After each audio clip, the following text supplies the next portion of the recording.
Frog ran up the path to Toad's house. He knocked on the front door. There was no answer. "Toad, Toad," shouted Frog.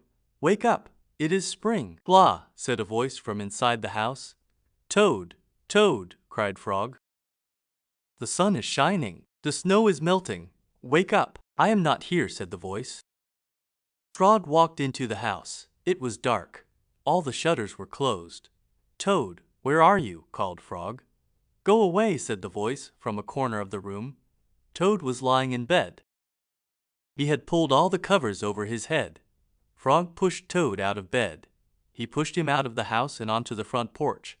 Toad blinked in the bright sun. "Help," said Toad. "I cannot see anything." "Don't be silly," said Frog. "What you see is the clear, warm light of April, and it means that we can begin a whole new year together, Toad." "Think of it," said Frog. "May will skip through the meadows and run through the woods and swim in the river. In the evenings, we will sit right here on this front porch and count the stars." "You can count them, Frog," said Toad. "I will be too tired. I am going back to bed." Toad went back into the house. He got into the bed and pulled the covers over his head again. "But, Toad," cried Frog, "you will miss all the fun." "Listen, Frog," said Toad. "How long have I been asleep?" "We have been asleep since November," said Frog. "Well then," said Toad, "a little more sleep will not hurt me. Come back again and wake me up at about 1/2 May. Good night, Frog." "But, Toad," said Frog, "I will be lonely until then." Toad did not answer. He had fallen asleep. Frog looked at Toad's calendar. The November page was still on top. Frog tore off the November page. He tore off the December page and the January page, the February page and the March page. He came to the April page. Frog tore off the April page too. Then Frog ran back to Toad's bed. "Toad, Toad, wake up. It is May now." "What?" said Toad. "Can it be May so soon?" "Yes," said Frog. "Look at your calendar." Toad looked at the calendar. The May page was on top. "Why, it is May," said Toad as he climbed out of bed. Then he and Frog ran outside to see how the world was looking in the spring. One day in summer, Frog was not feeling well. Toad said, "Frog, you are looking quite green." "But I always look green," said Frog. "I am a frog." "Today you look very green even for a frog," said Toad. "Get into my bed and rest." Toad made Frog a cup of hot tea. Frog drank the tea, and then he said, "Tell me a story while I am resting." "All right," said Toad. "Let me think of a story to tell you." Toad thought and thought, but he could not think of a story to tell Frog. "I will go out on the front porch and walk up and down," said Toad. "Perhaps that will help me to think of a story." Then Toad went into the house and stood on his head. "Why are you standing on your head?" asked Frog. "I hope that if I stand on my head, it will help me to think of a story," said Toad.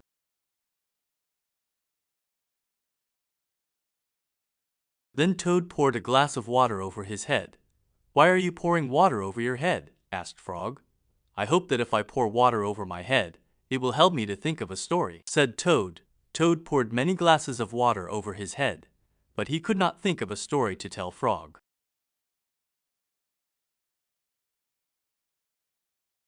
Then Toad began to bang his head against the wall. "Why are you banging your head against the wall?" asked Frog. "I hope that if I bang my head against the wall hard enough, it will help me to think of a story," said Toad. "I am feeling much better now, Toad," said Frog. "I do not think I need a story any more." "Then you get out of bed and let me get into it," said Toad, "because now I feel terrible." Frog said, "Would you like me to tell you a story, Toad?" "Yes," said Toad, "if you know one." "Once upon a time," said Frog, "here were two good friends, a frog and a toad. The frog was not feeling well. He asked his friend the toad to tell him a story. The toad could not think of a story. He walked up and down on the porch, but he could not think of a story. He stood on his head, but he could not think of a story. He poured water over his head, but he could not think of a story. He banged his head against the wall, but he still could not think of a story." Then the toad did not feel so well, and the frog was feeling better. So the toad went to bed, and the frog got up and told him a story. The end. "How was that, Toad?" said Frog. But Toad did not answer. He had fallen asleep.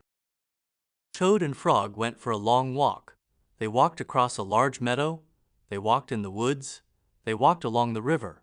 At last, they went back home to Toad's house. "Oh, drat," said Toad. "Not only do my feet hurt, but I have lost one of the buttons on my jacket." "Don't worry," said Frog. "We will go back to all the places where we walked. We will soon find your button." They walked back to the large meadow. They began to look for the button in the tall grass. "Here is your button," cried Frog. "That is not my button," said Toad. "That button is black, my button was white."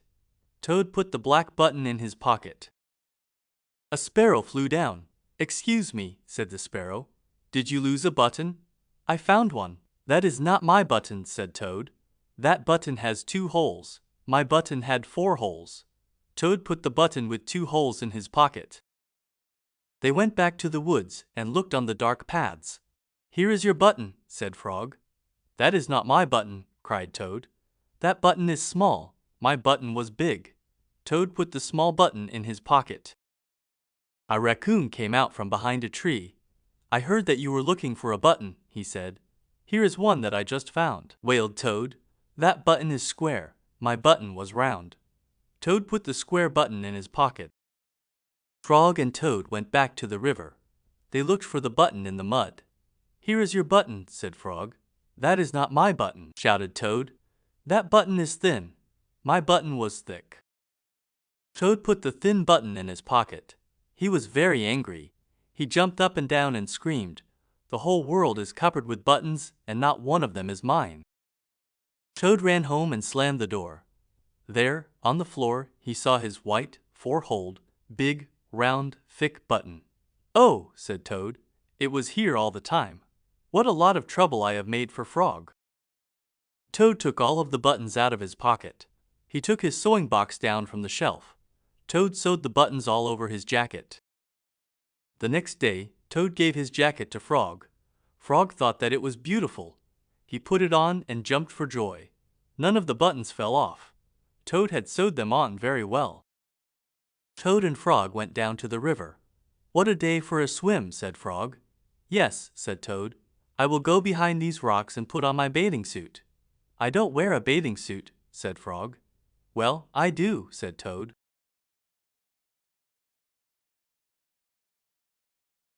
"Why not?" asked Frog. "Because I look funny in my bathing suit." "That is why," said Toad. Frog closed his eyes when Toad came out from behind the rocks. Toad was wearing his bathing suit. "Don't peek," he said. Frog and Toad jumped into the water. They swam all afternoon. Frog swam fast and made big splashes. Toad swam slowly and made smaller splashes. A turtle came along the riverbank. "Frog, tell that turtle to go away," said Toad. "I do not want him to see me in my bathing suit when I come out of the river." Frog swam over to the turtle. "Turtle," said Frog, "you will have to go away." "Why should I?" asked the turtle. "Because Toad thinks that he looks funny in his bathing suit, and he does not want you to see him," said Frog. Some lizards were sitting nearby. "Does Toad really look funny in his bathing suit?" they asked. A snake crawled out of the grass. "If Toad looks funny in his bathing suit," said the snake, "then I, for one, want to see him." "We want to see him too," said 2 dragonflies. "Me too," said a field mouse. "I have not seen anything funny in a long time." Frog swam back to Toad. "I am sorry, Toad," he said. "Everyone wants to see how you will look." "Then I will stay right here until they go away," said Toad. The turtle and the lizards and the snake and the dragonflies and the field mouse all sat on the riverbank. They waited for Toad to come out of the water. "Please," cried Frog, "please go away." But no one went away. Toad was getting colder and colder. He was beginning to shiver and sneeze. "I will have to come out of the water," said Toad. "I am catching a cold." Toad climbed out of the river. The water dripped out of his bathing suit and down onto his feet. The turtle laughed. The lizards laughed. The snake laughed. The field mouse laughed. And Frog laughed. "What are you laughing at, Frog?" said Toad. "I am laughing at you, Toad," said Frog, "because you do look funny in your bathing suit." "Of course I do," said Toad. Then he picked up his clothes and went home. Toad was sitting on his front porch. Frog came along and said, "What is the matter, Toad? You are looking sad." "Yes," said Toad, "this is my sad time of day. It is the time when I wait for the mail to come. It always makes me very unhappy." "Why is that?" asked Frog. "Because I never get any mail," said Toad. "Not ever?" asked Frog. "No, never," said Toad. "No one has ever sent me a letter. Every day my mailbox is empty. That is why waiting for the mail is a sad time for me." Frog and Toad sat on the porch, feeling sad together. Then Frog said, "I have to go home now, Toad. There is something that I must do." He put the paper in an envelope. On the envelope he wrote ALETTERFORTOAD. Frog ran out of his house. He saw a snail that he knew. Said Frog, "Please take this letter to Toad's house and put it in his mailbox." "Sure," said the snail, "right away." Then Frog ran back to Toad's house. Toad was in bed, taking a nap. "Toad," said Frog, "I think you should get up and wait for the mail some more." "No," said Toad, "I am tired of waiting for the mail." Frog looked out of the window at Toad's mailbox. The snail was not there yet. "Toad," said Frog, "you never know when someone may send you a letter." "No, no," said Toad, "I do not think anyone will ever send me a letter." Frog looked out of the window. The snail was still not there. "Frog, why do you keep looking out of the window?" asked Toad. "Because now I am waiting for the mail," said Frog. "But there will not be any," said Toad.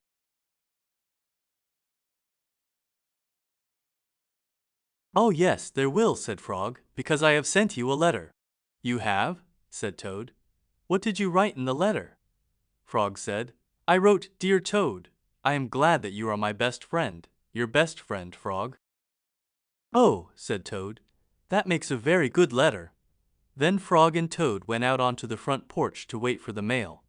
They sat there, feeling happy together. Frog and Toad waited a long time. 4 days later, the snail got to Toad's house and gave him the letter from Frog.